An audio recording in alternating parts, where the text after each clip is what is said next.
Real quick, take the opportunity to recognize somebody who's already been a big part of the discussion so far today. Many of you have heard from Jared Johnson with First Internet Bank. He talked on our Fuel in the Deal panel, shared insights on how lenders think about supporting searchers and operators in the lower middle market. But now we're going to have a little bit of fun. Jared's going to talk to us about what it's like for searchers going down the journey and hopefully add a little humor into it. So I think we're going to have a good time. Give it up for Jared. Thank you. All right, so I've talked about this a lot over the years that searching is a lot like dating. I wanted to do a presentation about it, so we're going to see how it goes. But a lot of times what I'm seeing and trying to get it to kind of equate to dating, and see a lot of people that are starting to realize maybe their friend group is dwindling down because they're out looking for a spouse or a significant other. So it kind of translates to when you're buying a business, right? You see your friends are searching and you're kind of trying to understand, okay, is this something for me? So typically we start out and I thought definitely have to use a picture of a guy holding a fish, and the girls in the room would understand because that's usually what you see on a guy's dating profile, right?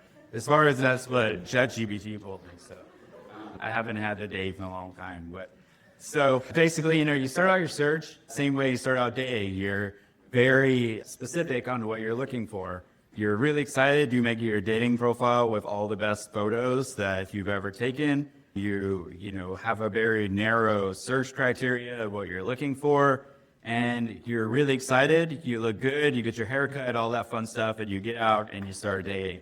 So you spend a lot of time, you go on a lot of dates, and then this happens. You get frustrated. I asked ChatGPT to make a catfishing video or a picture, and it wouldn't let me. So it said I can make a frustrated guy that's dating, and I said, okay, that'll work. So you start to run into some problems, right? You're out dating, maybe you get ghosted a few times, you get catfished many times.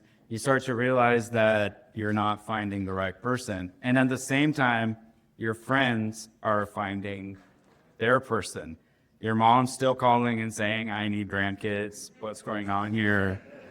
Let's kind of speed this up. You start to figure out what's wrong with me. Maybe it's me and not them. So then what you decide to do is go on your profile and widen your search, right? Suddenly, nothing matters. There's not really any red flags anymore. They all kind of just disappear. You are willing to move to Louisiana. You're willing to do whatever. And unfortunately, start to kind of take your foot off the gas on being very specific on what you're looking for, because all your other friends are getting married and you're tired of going to the wedding and not having a date. So you broaden the search. Guess what? You find something, that maybe has some red flags, maybe isn't exactly what you're looking for or what kind of started out with, and you decide to just get married because you're the last one of your friend group and you need to get married. You even go on your bachelor party, and of course it's a joint bachelorette party because the relationship is toxic. And while you're there, your friends are telling you, don't marry this person. It's not the right one. Can you not remember what you started with? You were looking for this. And then you're just like, well, it's too late now. I already proposed. I already bought an engagement ring, all that good stuff. So you still go through with it and you get married. And as you can see, there's still red flags in the back of the territory.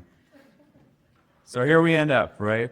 The divorce attorney, kind of looking at each other going, what in the world did I do? Why did I do this? I didn't need to do this. I forced myself to do something, all because I set a time frame of 2 years that I was going to get married. It didn't matter, and you basically sat there and said, I'm going to take whatever comes and I don't really care. So red flags just disappeared. The fact that they still had pictures of their ex in their bedroom was fine. You could probably marry them, and most of the ladies in the room will remember saying this at one point in their life, I can change him, and I will make him better, and he'll eventually see my side. And unfortunately, you end up in divorce. So now, obviously, that's a lot like searching, right? You start out, you're very focused. Everything is 750 to 1,250,000 in EBITDA is what you're looking for. and you're really heavily focused on a certain geographical location. As you know, push through the search and it's 18 months in, 24 months in, you start saying, you know, I don't really care what it is. I just need to close on a deal because everyone's tired of basically asking me what I do for a living.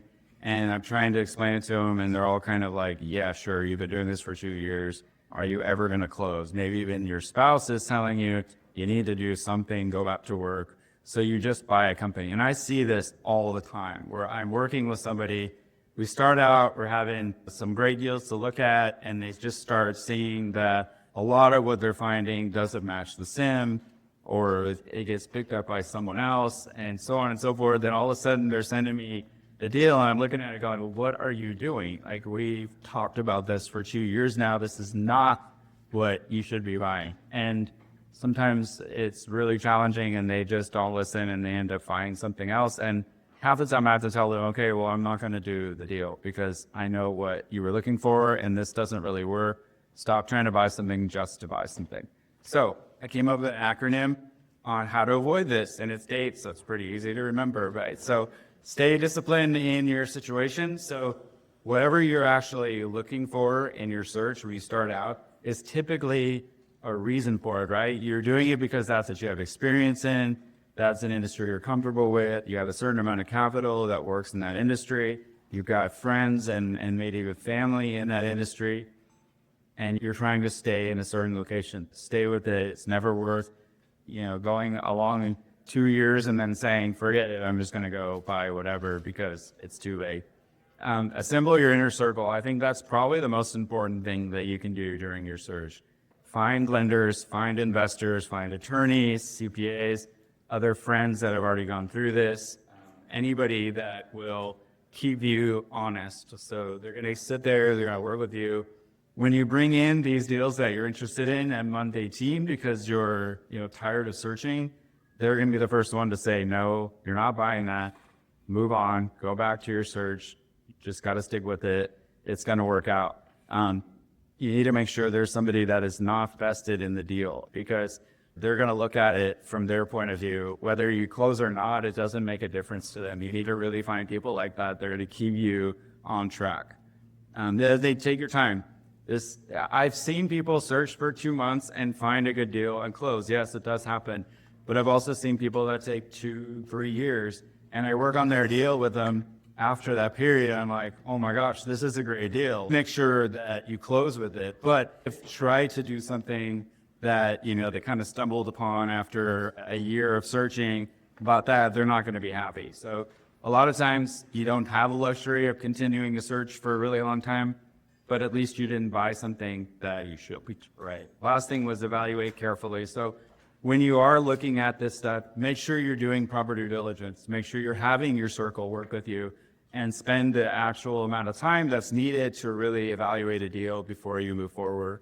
If you feel like you're rushing and you're just trying to grab this deal because it might, go to the next person, it's probably not for you. Take your time, make sure you find the right deal, and you're actually spending the time that's necessary to do the due diligence once you actually decide to move forward with the transaction. Those are the things that I typically see that good searchers do. It's not easy. Searching is really, really challenging, especially now that it's become so much more popular. So you're going to have to continue to find new ways to search. But at the end of the day, even if you find new ways to search and you still get tired and bored and you just take on the next thing, you're going to end up in divorce court. So hopefully you don't do that. There's a QR code that has all my information on there. I have a podcast, I have a YouTube channel, my calendar is on there. Anything that you need to get a hold of me, it's right there. I'm happy to help on any deals, keep you on track, and then also help evaluate stuff. So we talked about it a little bit earlier, but the biggest question I ever get is when to reach out to me. And I always say whenever you're ready. You don't need to wait until you're under LOI. So I'm happy to help work through the deal. Only thing I ask is if I work with you for 2 years, don't ditch me for another 100, please. But unless it's a really good deal, and I totally get it if I can't get the same interest rate. But always happy to help however I can.